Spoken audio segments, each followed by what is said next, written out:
ભારત સરકારના કપાસ આયાત પરના વેરા રદ કરવાના નિર્ણય પર ખેડૂત સંગઠનોમાં રોષ છે। ખેડૂત વિરોધી નિર્ણય તરીકે સુરત આમ આદમી પાર્ટી દ્વારા વિરોધ પ્રદર્શન સાથે જિલ્લા કલેક્ટરને લેખિત આવેદન સાથે રજૂઆત કરવામાં આવી હતી। વિદેશથી આયાત થતા કપાસ પરથી કસ્ટમ ડ્યુટી અને વેર હટાવવાના કેન્દ્ર સરકારના તાજા નિર્ણયે ગુજરાત અને દેશભરના કપાસ ઉગાડતા ખેડૂતોમાં ભારે નારાજગી વ્યાપી હતી। ખેડૂત સંગઠનોના આ નિર્ણયને ખેડૂત વિરોધી અને મરણોત્તોલ બતાવીને તેની નિંદા કરી રહ્યા છે। ખેડૂતોને સાથે આમ આદમી પાર્ટી દ્વારા આજે જિલ્લા કલેક્ટરને લેખિત રજૂઆત કરવામાં આવી હતી।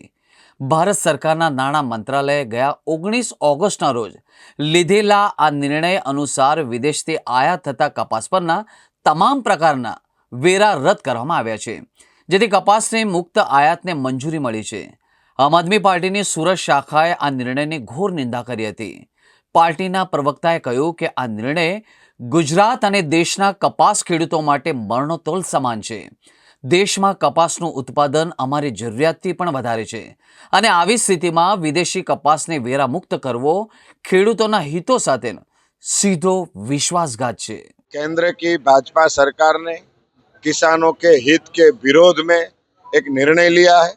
विदेश से इंपोर्ट होने वाले कपास कॉटन पर केंद्र की भाजपा सरकार ने ड्यूटी फ्री कर दी है।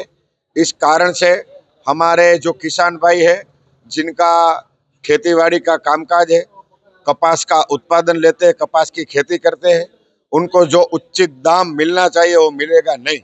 आम आदमी पार्टी केंद्र सरकार के इस निर्णय को, आयात होने वाले कपास के ऊपर कर मुक्ति का जो निर्णय लिया गया है, आम आदमी पार्टी उसका विरोध करती है। और आज माननीय कलेक्टर साहब श्री के माध्यम से हम केंद्र सरकार और भाजपा सरकार को एक ज्ञापन दे रहे हैं, निवेदन कर रहे हैं कि इस निर्णय को तत्काल वापस लिया जाए।